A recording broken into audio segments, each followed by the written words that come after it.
하나님께서 우리에게 주시는 말씀 마가복음 15장 16절부터 20절 말씀입니다. The Book of Mark, chapter 15, verse 16 to 20.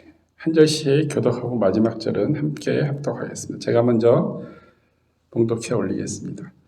군인들이 예수를 끌고 브라이도리온이라는 뜰 안으로 들어가서 온 군대를 모으고 예수에게 자색옷을 입히고 가시관을 엮어 씌우고 격려하여 이르되 유대인의 왕이여 평안할지어다. 그대로 내 말을 치며 침을 뱉으며 부러져라. 함께 읽겠습니다. 희롱을 다한 후 자색옷을 벗기고 도로 그 옷을 입히고 십자가에 못 박으려고 끌고 나가니라. 아멘. 오늘 말씀은 지금까지 예수님께서 공생의 사역을 시작하면서부터 지금까지 해오던 것 중에 가장 치욕적인 말씀을 기록해낸 내용입니다. 하나님의 아들로서 하나님의 전지전능하심, 권위와 권능과 모든 것들을 가지고 계신 예수님께서 지금부터 자기 자신이 당해야 될 모든 것들을 우리의 모습으로 우리가 바라보면서 이 말씀을 대했으면 참 좋겠습니다.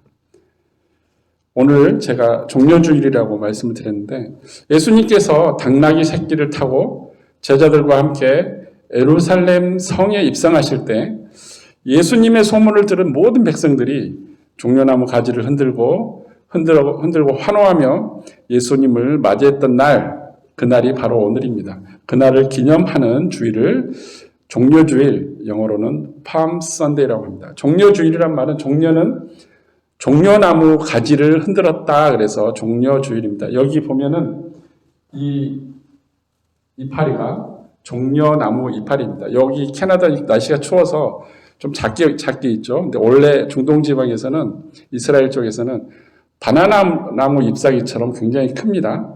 근데 바나나 나무처럼 그렇게 생기지 않고 이렇게 뾰족뾰족하게 생긴 종려나무, 팜트리, 종려나무 가지를 예수님께서 입성하실 때, 예루살렘 성전에 입성하실 때, 당나귀를 타고 입성하실 때 흔들며 환영하던 그 모습입니다.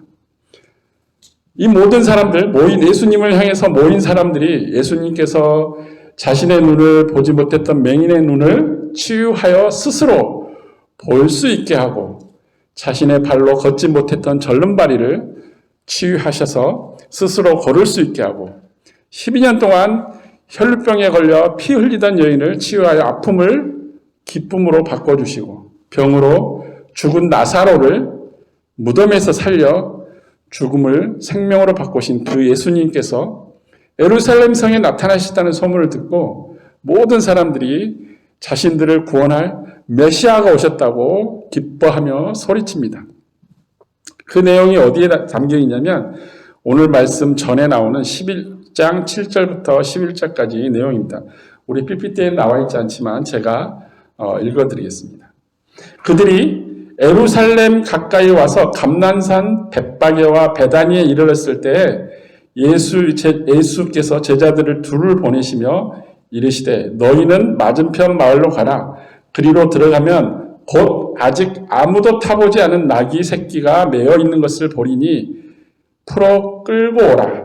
만일 누가 너희에게 왜 이렇게 하느냐 묻거든 주가 쓰시겠다 하라. 그리하면 즉시 이리로 보내리라 하시니 제자들이 가서 본즉 나귀 새끼가 문 앞 거리에 매어 있는지라. 그것을 푸니 거기 서 있는 사람 중 어떤 이들이 이르되 나귀 새끼를 풀어 무엇 하려느냐 하매 제자들이 예수께서 이르신 대로 말한데 이에 허락하는지라. 나귀 새끼를 예수께로 끌고 와서 자기들의 겉옷을 그 위에 얹고 놓으며 예수께서 타시니 많은 사람들이 자기들의 겉옷을 또 다른 이들은 들에서 벤 나뭇가지를 길게 펴며 앞에서 가고 뒤에서 따르는 자들이 소리 지르며 호산나 찬송하리로다 주의 이름으로 오시는 이여 찬송하리로다 오는 우리 조상 다윗의 나라여 가장 높은 곳에서 호산나 하더라. 이렇게 예수님을 환영하며 호산나 호산나 이렇게 외쳤습니다. 여기서 호산나의 뜻은 구원하소서라는 뜻입니다. 구원하소서.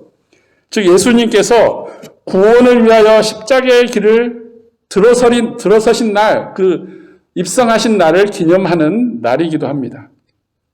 하지만 이렇게 환영받으시던 예수님께서 갑자기 왜 밤중에 끌려가시고 십자가의 고난을 당하셨는지를 함께 찾아보겠습니다.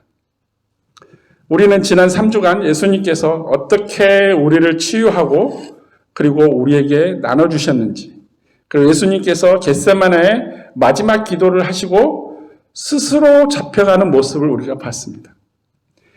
대제사장에게 잡혀간 예수님은 로마 총독에게 바로 넘겨진 게 아닙니다.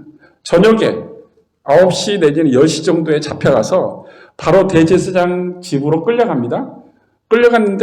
끌려가서 바로 로마 제국의 그 이스라엘 총독이었던 빌라도에게 끌려간 게 아니라 저녁에 잡혀서 밤새도록 대제사장에게 신문과 모욕을 당하고 새벽에는 지금으로 말하면 파라멘트, 국회, 사내들인 공회라는 국회에 끌려가서 또다시 신문과 모욕과 구타를 당합니다.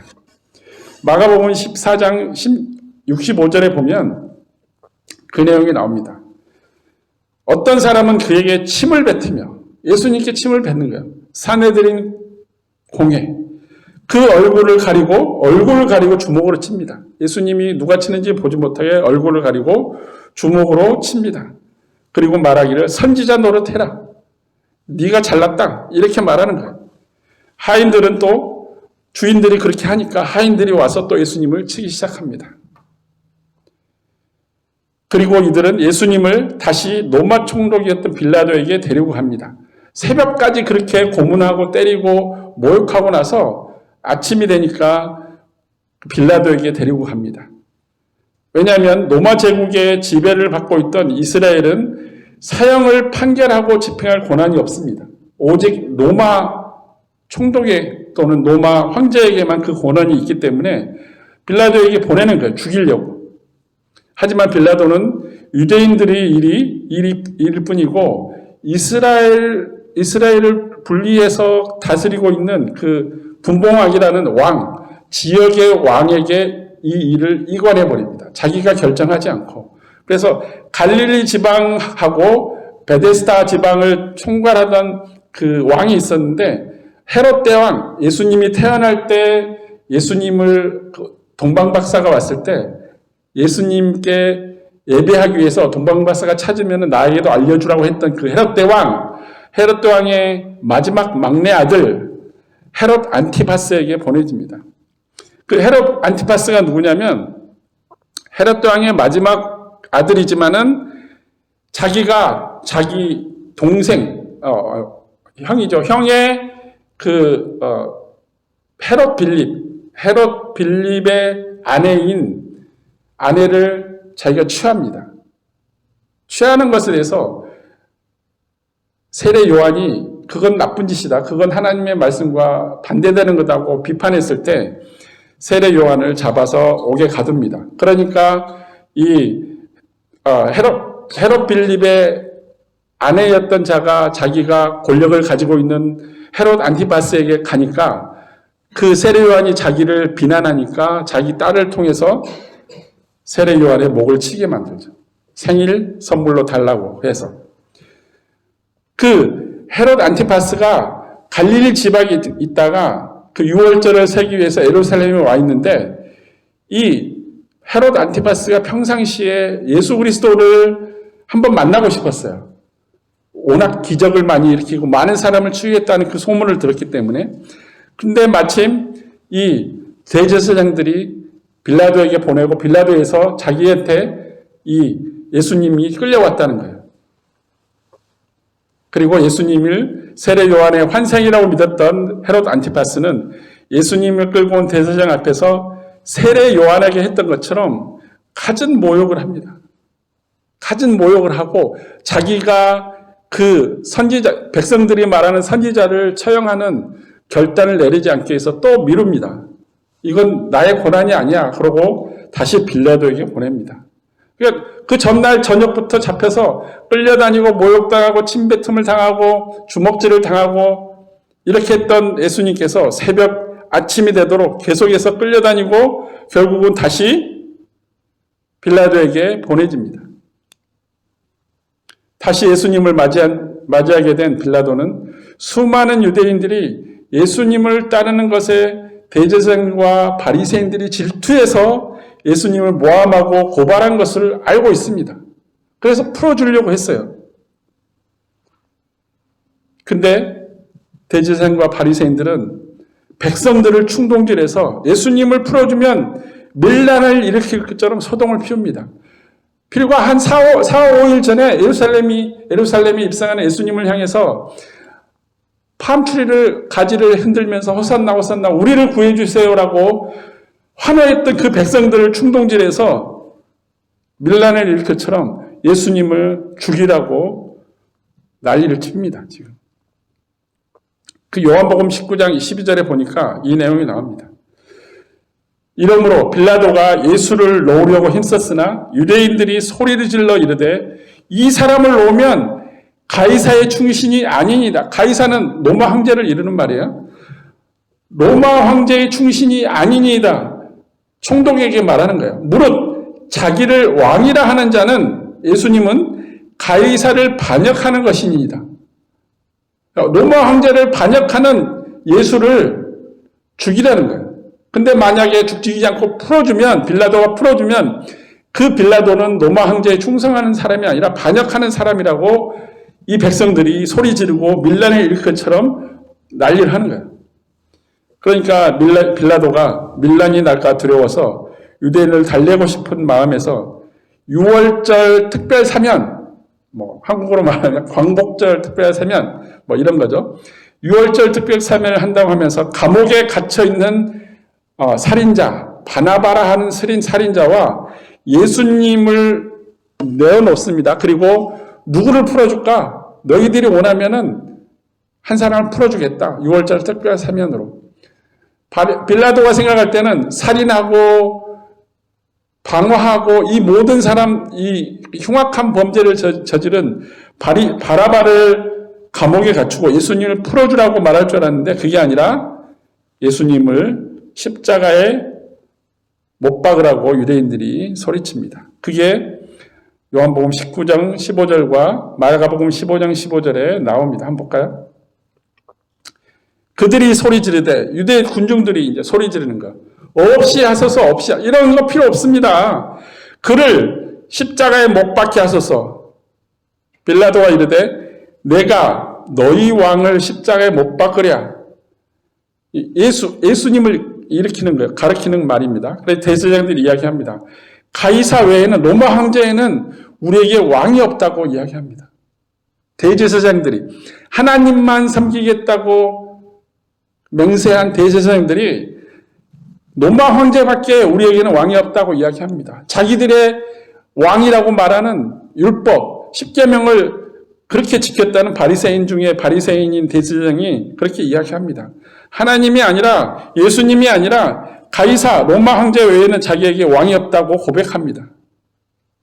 그리고 마가복음 15장 15절에는 빌라도가 무리에게 만족을 주고자 하여 바라바를 놓아주고 그 살인자를 놓아주고 예수를 채찍질하고 십자가에 못 박게 넘겨줍니다. 이에 로마 군병들이 예수님을 끌고 갑니다. 이제 본문 말씀 16절이 나옵니다. 군인들이 예수를 끌고 브라이돌리안이라는 뜰 안으로 들고 간다. 이게 브라이돌리안이 게 무슨 말이냐면 군인들이 머무는 숙소 뒤편에 있는 그 운동장 같은 큰 그들이 무술을 단련하고 작전을 짜고 이런 큰 뜰을 이야기하는 겁니다. 그 뜰에 온 군대를 모읍니다.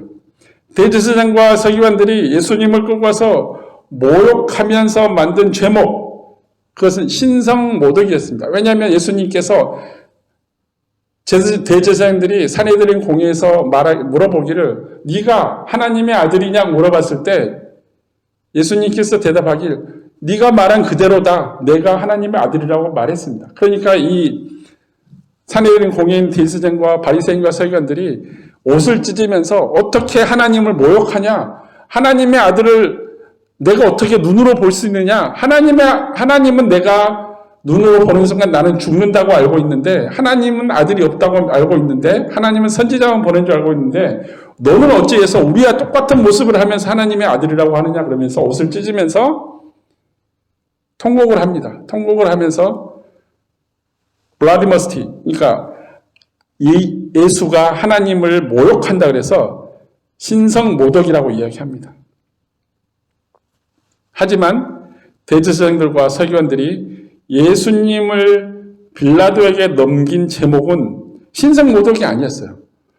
자기들끼리 판단하고 막 신문할 때는 신성모독이라고 예수님을 향해서 말했지만은 대제사장들이 빌라도에게, 로마 총독 빌라도에게 데리고 갈 때 제목이 뭐였냐면 유대인의 왕, 이 예수가 스스로 유대인의 왕이라고 합니다.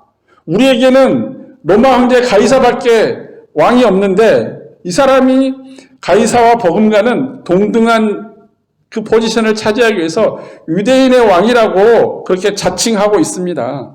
이 사람은 로마 황제 가이사에게 반역을 꾀합니다라고 로마 총독의 빌라도에게 데려간 것입니다. 이들이 신성모독이라고 예수님을 데리고 빌라도에 데리고 가면 빌라도는 유대인들이 유대 종교에 의해서 신성모독하기를 하는데 로마 제국하고 무슨 상관이야? 라고 아무런 죄가 성립되지 않기 때문에 이 대제사장들은 어떻게 했냐면 유대인의 왕이라고 로마 제국에 반란을 일으키는 자라고 그 제목을 달아서 빌라도에게 데려갔던 것입니다.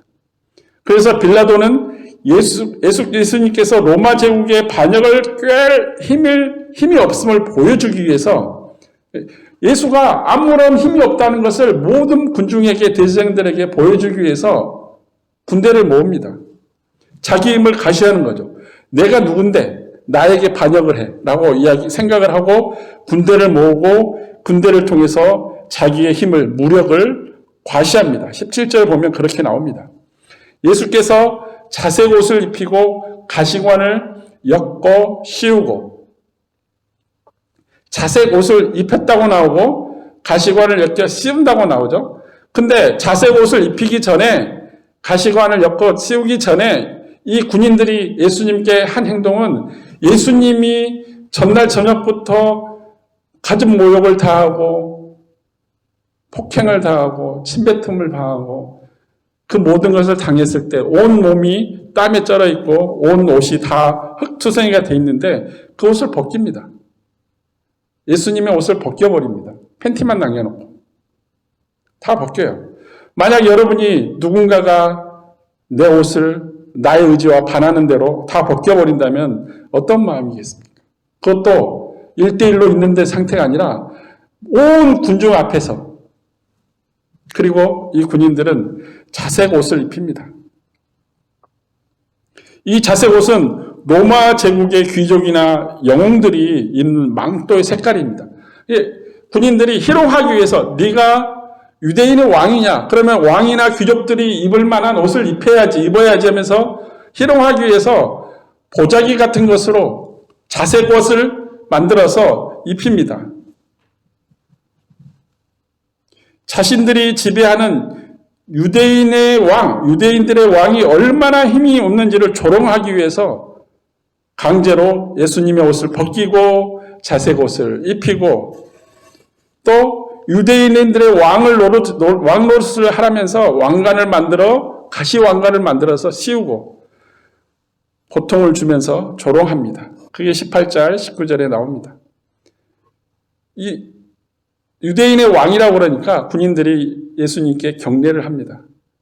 실컷 옷 벗기고 가시로 만든 관을 만들어서 찌르고 그리고 조롱하고 그리고 경례합니다. 이제는.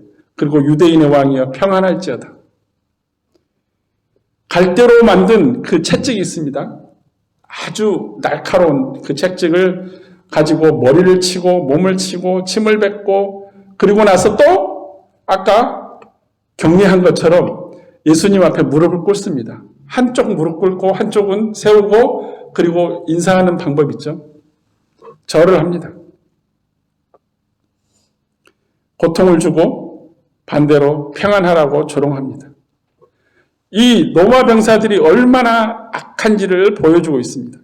이 로마 제국의 병사들은 자신들의 황자인 가이사에게 도전하는 유대인의 왕을 조롱하며 고통을 주고 있지만 대제사장을 비롯한 유대 군중들은 로마 병사들이 유대인의 왕을 굴욕을 주며 예수님께서 극심한 고통을 당하는데도 대제사장과 군중들이 무엇을 하고 있냐면 예수님을 향해서 십자가에 못 박아 죽이라고 이야기하고 있습니다.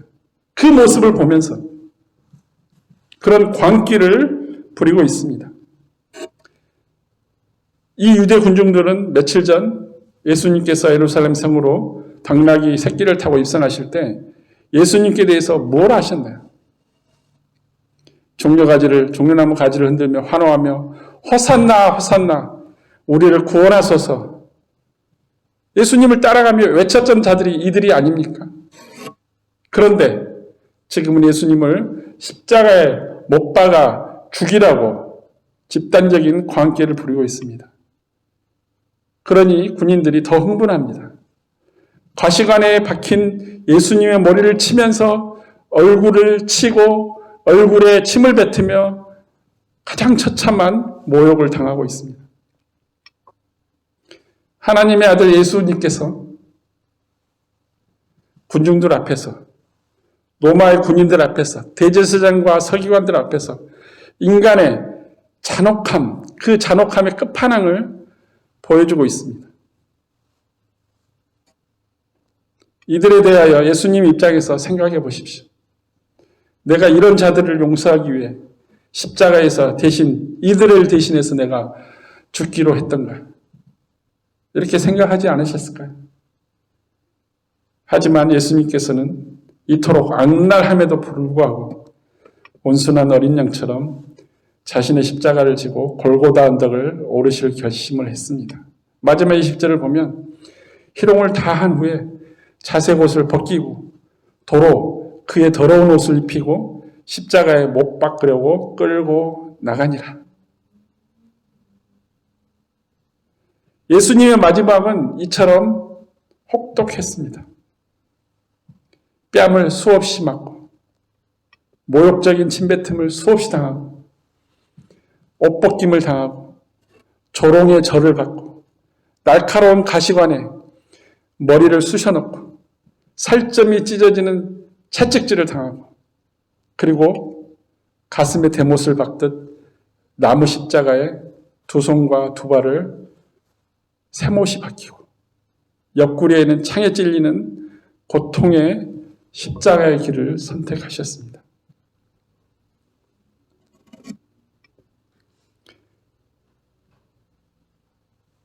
군중들이 예수님을 풀어주는 게 아니라 살인자, 방화자였던 그 바라바를 풀어주라는 그 모습처럼 우리가 죽어야 될, 우리가 그 십자가에 우리가 침뱉음을 당하고 우리가 뺨맞음을 당해야 될 그 죄인 가운데 우리가 예수님께서 십자가에 죽으심으로 살인자 바라바처럼 우리가 풀림을 받았다는 것입니다.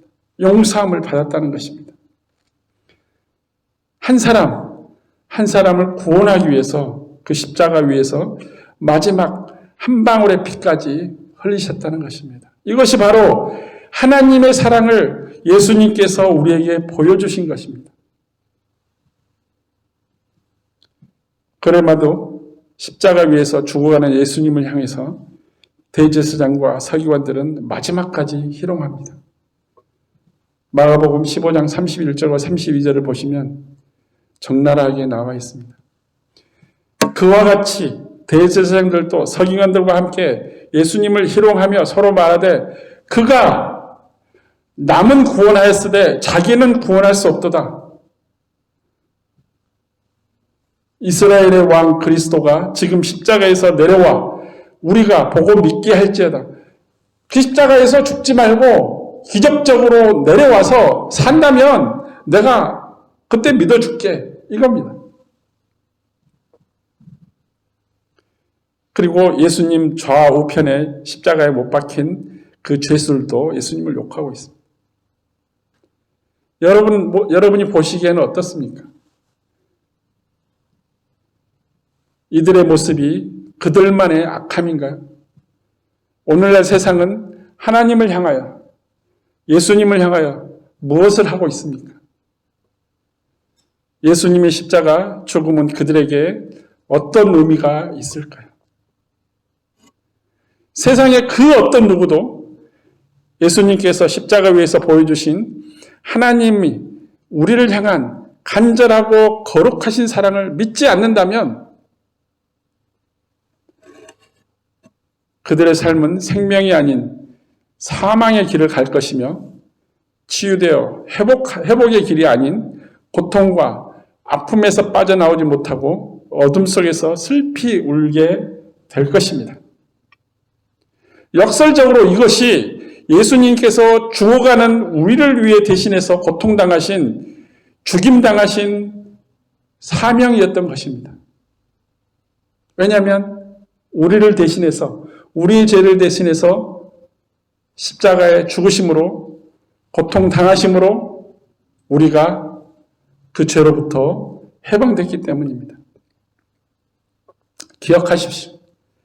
우리가 받은 복음, 그 뉴스, 또 받지 못한 분들 앞으로 받을 가스퍼, 그 뉴스, 복음은 하나님의 사랑에서 시작되어서 예수님의 고난을 통해서, 고난을 지나가야 됩니다.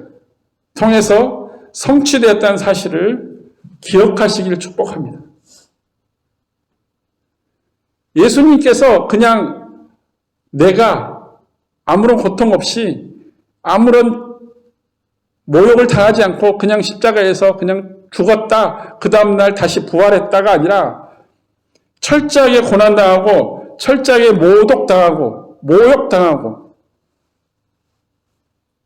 그 악한 자들의 짓밟힌 바가 되어서 우리를 회복시켜 주시고 우리의 생명을 지켜주셨다는 것입니다. 그러므로 저는 소망합니다. 이 생명의 복음이 우리에게만 머무는 것이 아니라 세상에 하나님을 모르는, 예수님을 모르는 사람, 그리고 고통과 슬픔, 좌절과 어둠 가운데서 모든 민족과 모든 사람들에게 전파되기를 소망합니다. 그들도 하나님을 알고 하나님의 사랑으로 말미암아 우리에게 오신 예수 그리스도를 알게 되어 예수 그리스도를 통해서 우리가 당해야 될 모든 고통과 죽음과 사망의 어두운 골짜기에서 벗어나 예수님께서 주시는 회복의, 부활의 그 삶의 생명 가운데 동참하는 모든 민족과 모든 사람들 되기를 소망합니다. 이 생명의 복음이 전파되는 위대한 사명이 이곳에 모인 여러분들이 증인이 되고 증거가 되어서 이루어지기를 간절히 소망하며 축복합니다. 고개 숙여 기도하겠습니다.